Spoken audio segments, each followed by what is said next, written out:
নিশ্চিত ড্র, নিশ্চিত ড্র জেনে যে টেস্টটা খেলতে নামছে আমাদের বাংলাদেশের ক্রিকেট সোনার বাংলা সোনার ছেলেরা গর্বিত ব্যাটাররা, সেই টেস্টটা হাতছাড়া হওয়ার পথে। দ্বার প্রান্তে দাঁড়ায় বাংলাদেশ হারের মাত্র 78 বা 79 রানের লিড।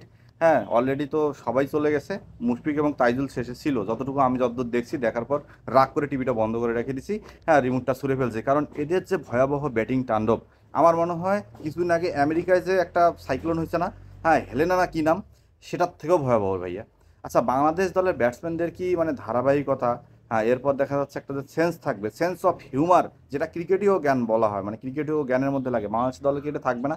আরে ভাইয়া, ইন্ডিয়া একটা সেশন ব্যাটিং করছে, আবার আমাদের দেশের প্লেয়াররা নাকি ইন্ডিয়া, অস্ট্রেলিয়া, নিউজিল্যান্ড, হ্যাঁ এদের সাথে টেস্ট খেলতে চায়।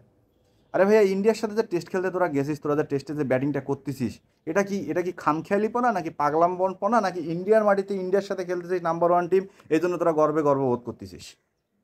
আরে ভাই, এত অভিজ্ঞ প্লেয়ার মমিনুল গত ম্যাচে সেঞ্চুরি করলো অপরাজিত, তার প্রশংসায় পঞ্চমুখ থাকলাম বাংলাদেশের সব ক্রিকেট প্রেমীরা, যে ইন্ডিয়ার মাটিতে মমিনুল সেঞ্চুরি করছে, এটা বিশাল ব্যাপার স্যাপার। সেই মমিনুল যখন আসলো 2 রানে পকাত করে চলে গেল। হ্যাঁ, আমাদের সাকিব শেষ টেস্ট 4টা উইকেট নিচে প্রথম ইনিংসে, হ্যাঁ বল হাতে একটু ভালো বাতাস করলো। লিটন কুমার দাস, মেহেদী হাসান মিরাজ, আমাদের লর্ড ক্যাপ্টেন শান্ত, তারপর হচ্ছে জাকির হাসান, সাদমান হাসান, সবাই একের পর এক হাত নিয়ে ফিরে গেল ইন্ডিয়ার বোলারদেরকে উইকেট বিলাই দিয়ে।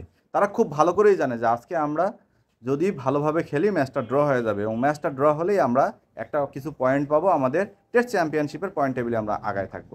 কিন্তু সেখানে না, তারা এমনভাবে খেলা শুরু করলো, এমনভাবে যাওয়া আসার মিছিলটা শুরু করলো, মানে খুব তাড়া বাসা, মানে অনেক দিন হচ্ছে ইন্ডিয়াতে যাওয়ার, বাংলাদেশে ফিরতে হবে, সোনার বাংলায় ফিরতে হবে, সেই তাড়াটা নিয়ে বাংলাদেশের ব্যাটসম্যানরা মনে হয় ব্যাটিং করতে নামছে না। আমার মনে হয় বাংলাদেশের ব্যাটসম্যানদের ডায়রিয়ার কোনো সমস্যা আছে, বুঝছেন? মানে খুব চাপ দিতেছে, প্যাট মোচড় দিতেছে, তাড়াতাড়ি কায়দা করে কাজ সারতে পারলে হয়ে গেল, সেরকম হচ্ছে তাদের পিছিয়ে গিয়ে এমন একটা অবস্থা।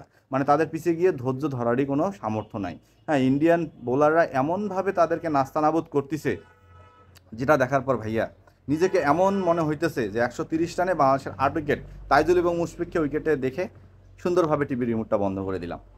কারণটা হচ্ছে বাংলাদেশ দলের খেলোয়াড়দের এদের মনে সেন্সের এতটাই অভাব যে এদের দ্বারা টেস্ট ক্রিকেট হবে না। বাংলাদেশ কালে ভদ্রে 2-1টা টেস্ট জিতবে, বাংলাদেশের ক্রিকেট প্রেমীদেরকে আনন্দ উল্লাসে ভাসাবে।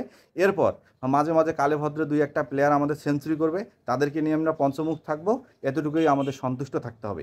এর বাইরে যদি আপনারা বাংলাদেশ দলের কাছ থেকে ধারাবাহিকতার পারফরমেন্স চান, তাহলে এটা সম্ভব না। এইটা যদি চাইতে যান তাহলে আপনাকেও মরতে হবে। হ্যাঁ, অথবা আপনার হার্টের ব্লক ধরা পড়বে, অথবা আপনাকে অস্থির অস্থির ভাব লাগবে, আপনার মাথা ঘোরাবে, হ্যাঁ হাত পা ঠান্ডা হয়ে যাবে, আপনার বমি বমি ভাব লাগতে পারে। এই কারণেই বাংলাদেশের টেস্ট খেলা দেখার থেকে জিম্বাবুয়ে বা আফগানিস্তানের টেস্ট খেলা দেখলে আপনি খুব মজা পাবেন, কারণ তাদের মধ্যে ক্রিকেটীয় জ্ঞান আছে, তাদের ক্রিকেটীয় যে হিউম্যান একটা সোর্স আছে সেটাও আছে। আরে ভাই, নিশ্চিত ড্র হওয়ার টেস্ট, নিশ্চিত ড্র হওয়ার টেস্ট, এই টেস্টটা আমরা ড্র করব, পুরা প্ল্যানিং। সেই টেস্টটা বাংলাদেশ হাতছাড়া করে দিতেছে, কারণ বাংলাদেশের দ্বারাই তো সম্ভব জেতা ম্যাচকে হারাই দেওয়া, হারা ম্যাচকে জেতা, মানে ব্যাপার স্যাপারটা অন্যরকম ব্যাপার স্যাপার। সো এইভাবে যদি বাংলাদেশের টেস্ট ক্রিকেট খেলতে থাকে, এখন কার দোষ দিবেন? পাপন সাহেবের দোষ দিবেন? বাংলাদেশের ঘরোয়া ক্রিকেটের দোষ দিবেন? পর্যাপ্ত প্রস্তুতি ছিল না তার দোষ দিবেন? নাকি ইন্ডিয়ান বোলাররা খুব ভালো বল করছে, আমরা পারি নাই খেলতে? এটা বলেই আপনারা চুপচাপ হয়ে সুন্দরভাবে বাংলাদেশে চলে আসবেন। যাই হোক, টেস্টটা হেরে গেল বাংলাদেশ, হারার দ্বার প্রান্তে দাঁড়ায় আছে, অল্প একটু ঝাঁকি মারলেই বাংলাদেশ হেরে যাবে, এবং ইন্ডিয়া সাথে হোয়াইট ওয়াশ, মানে বাংলা ওয়াশ হয়ে আমরা দেশে ফিরতেছি। অবাক হয়ে যাচ্ছি এক একটা ধারাভাষ্যকারদের কথা শুনলে, নিজের মনে হয় ভিতরে মনে হয় বুলেট চলে যাইতেছে। মানে বাংলাদেশকে নিয়ে এতটাই হাস্যরস করতেছে ইন্ডিয়ান ফিল্ডাররা, মানে স্লেজিং দিয়ে তো ইন্ডিয়া গ্রেট, হ্যাঁ কারণ খেলা দিয়ে ইন্ডিয়া গ্রেট, স্লেজিং দিয়ে ইন্ডিয়া গ্রেট, আর বড় দলের সাথে খেললে ভাইয়া তারা স্লেজিং করবেই। সেই স্লেজিং সহ্য করতে না পারে বাংলাদেশের প্লেয়াররা আবার মাথা গরম করে, কারণ ওই যে কথা আছে না, হ্যাঁ নাচতে না জানলে উঠান বাঁকা, তারা একটু গরম হয়ে যাচ্ছে ভাইয়া। সেই গরমটা দেখায় তারা মাঠের মধ্যে আছে, এবং এমন একটা অবস্থায় দাঁড়াইছে, বাংলাদেশের ক্রিকেট প্রেমীদের যে লজ্জা, সেই লজ্জাটাও আর রাখা যাচ্ছে না। তো বাংলাদেশের প্লেয়ারদের ব্যাটিং দেখে আমার মনে হয় টেস্ট ক্রিকেট থেকে এদেরকে বহিষ্কৃত করা দরকার।